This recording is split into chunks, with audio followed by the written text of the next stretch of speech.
You are listening to CalmUnity Global Internet Radio. I'm Diane Kaiser, and welcome to Observations and Perspectives. Today, we are going to talk about anti-racism. Those of us who benefit from white privilege really have a moral duty to see the unfairness in racist policies and work toward recognizing and changing those policies. We know that policy change takes time, but slowly, these policies are working, and we want to evolve into another type of country that is inclusive, not exclusive. Our guest today to discuss the issue of anti-racism in public health is Vicki Karnes. Vicki is a retired registered nurse and health educator from Atlanta, Georgia. She is also a social justice advocate. Both Vicki Karnes and I are white women in our 60s and 70s who have had professional careers in public health policy, both part-time and full-time. Vicki, thank you so much for joining us today. And let's take a look at the subject, anti-racism. So what is anti-racism, and how can we become anti-racists? Well, Diane, I want to begin with a heartfelt thank you to you. We began this conversation 6 months ago about what it means to be an anti-racist, and I've learned so much. I've come to believe that becoming an anti-racist is a journey, and that journey is about taking action to reverse racism wherever we find it. Let me start with this definition of a racist by professor and researcher Dr. Ibram X. Kendi, K-E-N-D-I. He is the author of the New York Times best-selling book, How to Be an Anti-Racist, right? Perfect. So Dr. Kendi says that a racist is simply a person who expresses racist ideas or supports racist policy. And well, you could say that there are active and passive racists. To illustrate, let me share a word picture that Dr. Beverly Daniel Tatum, the former president of Spelman College in Atlanta, had created. And that is, imagine that you're on a moving sidewalk. Now, you may have seen these at big airports to get people from A to B over long, but it's like a human conveyor belt. An active racist is someone who walks, often briskly, to the left of the sidewalk, okay? While the passive racist stands to the right and basically is being taken to the same destination as the active racist. The anti-racist is the one on the sidewalk, moving sidewalk, who turns around and starts walking in the opposite direction faster than the sidewalk is moving. So basically, an anti-racist is going to bump into a lot of people and disrupt the status quo. Okay. So in the next few minutes, I'd like to talk about, say, 3 steps we could take to get started on this journey. I'd like to share a personal experience related to the COVID-19 pandemic. Okay. And I'd like to describe the plan that I've come up just this week to address a crisis that is unfolding in Atlanta. So to begin, what are 3 steps that we can take to get started on this journey? I'm going to quote from Dr. Kendi again. And Dr. Kendi believes that the heartbeat of racism, and these are his words, is denial. And that the sound of that heartbeat for an individual is saying, I'm not racist. So step 1 is to stop saying, I'm not a racist. And by doing this, we are not sharing the words that we hear from white supremacists. I'm not racist. Okay, so step 2 is to accept that our upbringing as a member of the white dominant group in this country has led us to be blind to racist ideas and racist policies. So part of step 2 then is to recognize the racist ideas that we express and the racist policies we support. And the third step involves action. And it's basically not something we can perfect. It's the struggle to look at things differently, to change how we think, to include more anti-racist ideas, and also to work with others to create new anti-racist policies that will benefit Black, Indigenous people, and people of color. Okay, so I haven't really described what a racist idea is, but I'm not going to spend all afternoon here. I might go off script and just start rambling. So the personal experience that I'd like to share is related to the health disparity or the different impact of COVID-19 pandemic that has had on my colleague and I. We've had totally different experiences. My colleague is a Black woman, a health educator with a specialty in health literacy. She's a mother and a grandmother. And she is active in her church and has attended the annual National Women's Conference that her church has held for over 10 years. So it was an eye-opening experience for me to learn that she knew or was personally connected to 100 people who died from COVID-19. On the other hand, I did not know, or I was not connected to one single person who died of COVID-19. So how did racist policies ultimately affect this striking difference? So for one, many Black adults were less likely to work from home. They were often frontline workers providing an essential service, so were more at risk of being exposed to the virus and developing COVID-19. Another reason, many Black adults do not have a primary care doctor in this part of the country. And in Georgia, I say part of the country, meaning the Southeast United States. And in Georgia, many Black adults are uninsured.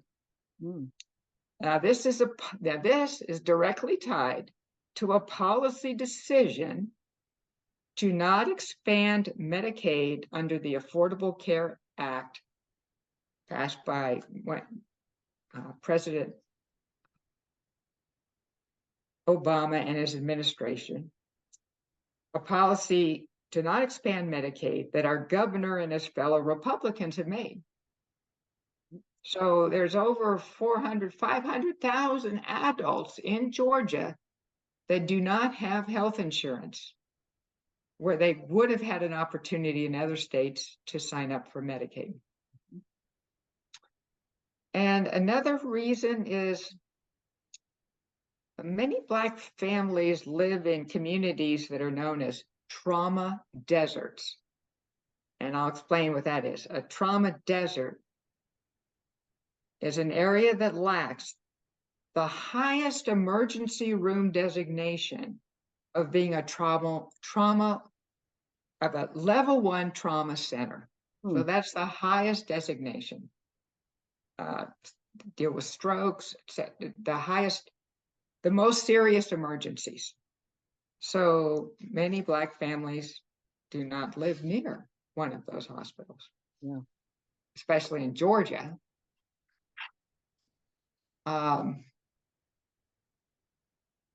So I guess if you think of anything you want to chime in, please, I invite you to do so. But, thank you. I don't want to interrupt you, but the period of time where you had identified you had lost 0 people with COVID and your colleague had lost 100 people to COVID, what was that time frame?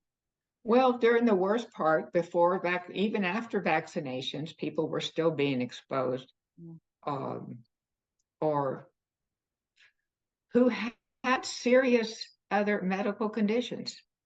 So, for example, in Georgia, we're one of the states with the highest level of hypertension, strokes, heart attacks, diabetes. And that has to do with the availability of health care. Part of it is. Even, I mean, it's just all spectrums of life. Pregnant mothers may not survive their pregnancy. The babies may not survive, etc.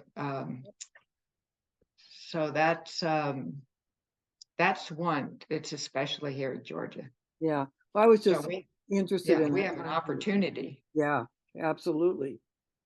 So, and then let me see.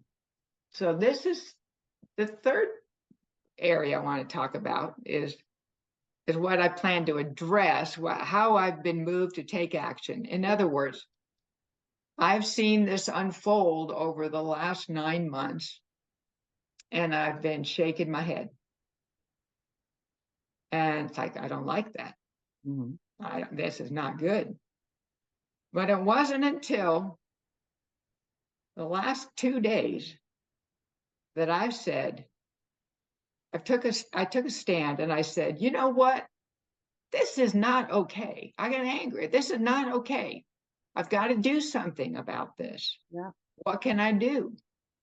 So the situation that has unfolded in the last 9 months here is that 2 major hospitals have owned by 2 major hospitals. They're owned by a nonprofit hospital healthcare system, have closed their doors here in Metro Atlanta. Oh my God. Now, to give you a perspective, in the last 10 years, 8 hospitals have closed outside of the Metro Atlanta area. So Metro Atlanta basically has 5 million people, and the state of Georgia has a little more than twice that. So 8 hospitals serving the rest of Georgia were closed. So this is a shock to our community. I could call it a disaster, a man-made disaster, because in the spring, when one of this hospital group announced, they said they were going to close the hospital in 60 days.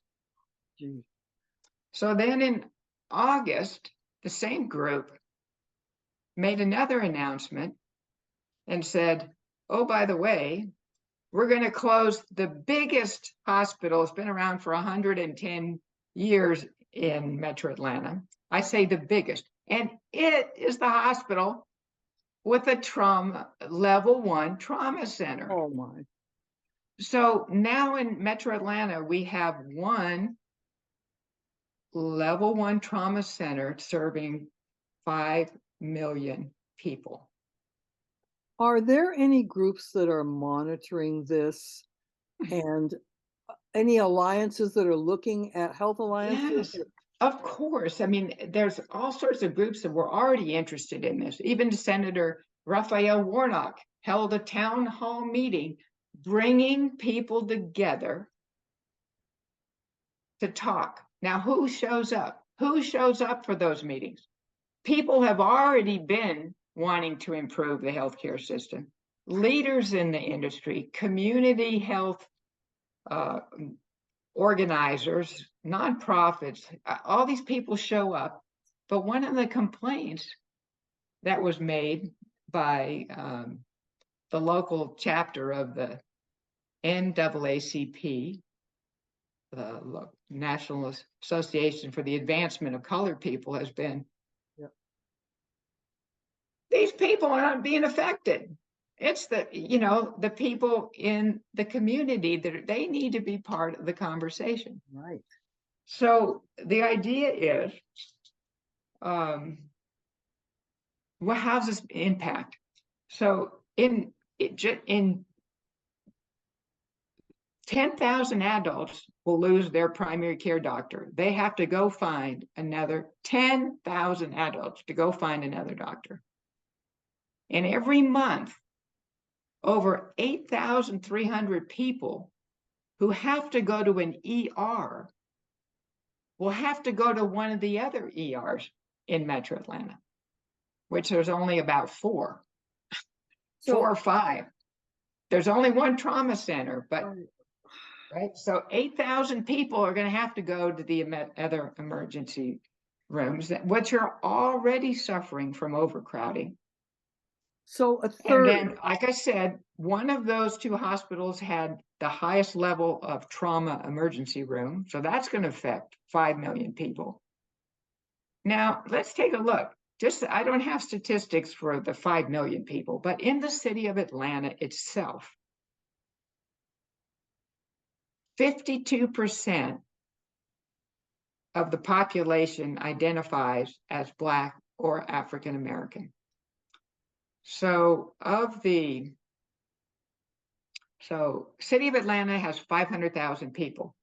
52% are Black or African American, which is pretty high, probably the second highest in the country. Maybe New York City maybe has higher. But a city of Atlanta, 52% are Black or African American. So you see how this man-made disaster has not affected everyone equally? Yes, yes. You can see where the impact is going to go. Yeah. Uh-huh. And I'm going to digress a little bit from my notes, but part of where I'm going with this plan is that I have already volunteered to be the disaster preparedness lead for the state of Georgia group of diabetes educators. So we know that during natural disasters or man-made disasters that people with chronic illnesses are more vulnerable. Absolutely. So I thought, well, since I'm already said I wanted to do this applies right here. Yes. Absolutely. Absolutely. So, and there are steps in disaster prepare is understanding, the first blow, it's a blow to the community. It's going to take 10 years to It's 1/3 of your hospital beds are gone. Well, the hospital beds, yes. We didn't even talk about the beds, the urgent care, the primary care emergency doctors. rooms, all of that. Absolutely. Right. Yeah. So it's going to take 10 years to recover from this. Yep. And the idea that I have about policy is that it made 10 years to come about is that no hospital should be able to say, no nonprofit hospital, which receives money from the federal government, should be able to say, I'm going to shut down in 60 days. Exactly. Right? That's the long-range policy. Totally out of line. Right. But in the meantime, what I'm going to do is I've already created an extensive list of health centers that serve those that are uninsured or underinsured. So I'm going to update the list, expand it. And who needs it? The people being affected. So Metro Atlanta has a concerned Black clergy organization. So I'll start with the churches that are right around the hospitals that have closed. And I'll bring that information to the pastors and we'll ask them if they'd like it. And if they would, say, I'm here to support your congregation to be connected to healthcare. Yeah. So What a gift that is, Vicki. I That's really see, perfect. I That's a see it. wonderful thing. Yeah. It's practical. It's a talent I have, Yes. I Yeah. mean, so I guess my hope is that in our conversation, I've helped raise awareness Yeah. about what it means to be an anti-racist. And I would encourage, I'm looking at the time, just the idea, I would encourage CalmUnity Global Internet Radio listeners to search the internet, find videos, and hear the words of Dr. Ibram, Ibram, X is his middle initial, Kendi, Kendi, and hear the words of Dr. Kendi for yourself. Wonderful. That's my hope, and I would encourage all the listeners to do that. Thank you so much. That is a fabulous closure. And I want to thank you, Vicki, for your contribution to a topic that we both have been interested in for decades, I think, but that we're just beginning to address. Anti-racism is here to stay, and we can have a part in the actions and outcomes of making this society really more accepting of our citizens that may have different beliefs, origins, or ideas. I'm going to briefly share, Vicki, one of the areas that has bothered me for the last 2 decades. And you mentioned the word earlier and it's the word that bothers me, and that's denial and deniers. One of the areas of racism I have personally found abhorrent have been the lies, the cover-ups, the conspiracy theories, denial and distortion of facts, such as the denial of slavery, or the denial of the Holocaust, or any attempt to negate established facts about slavery, the Holocaust, or other important historical events. And this is an assault on truth and understanding. It is important for all of us to understand that certain groups of individuals have been unfairly treated and targeted, and that has to stop. And many of us believe it will, not immediately, but the change we have seen in the past 70 years have been remarkable. As a young person of 17 growing up in the very white town of San Carlos, California in the 1960s, I was shocked to find out a few years later that realtors had taken a pledge not to sell any type of property in San Carlos, California to any person of color. That was painfully apparent as finally the first African American was able to buy a home in San Carlos, California, and that was Willie Mays. So Willie Mays, and that was in the 70s, Willie Mays was able to buy a home. And I had been told that it was totally an economic issue. And I found out that it was not an economic issue. And that discovery set in motion many negative things that I had been told about African Americans that were simply not true. So my little bit of advice to our listeners, and it's really not more than advice, it's heartfelt, that try to experience things for yourself. Don't buy lies. Thank you so much for listening to this program, and you're listening to CalmUnity Global Internet Radio. Bye-bye. Thank you, Vicki. Thank you, Diane.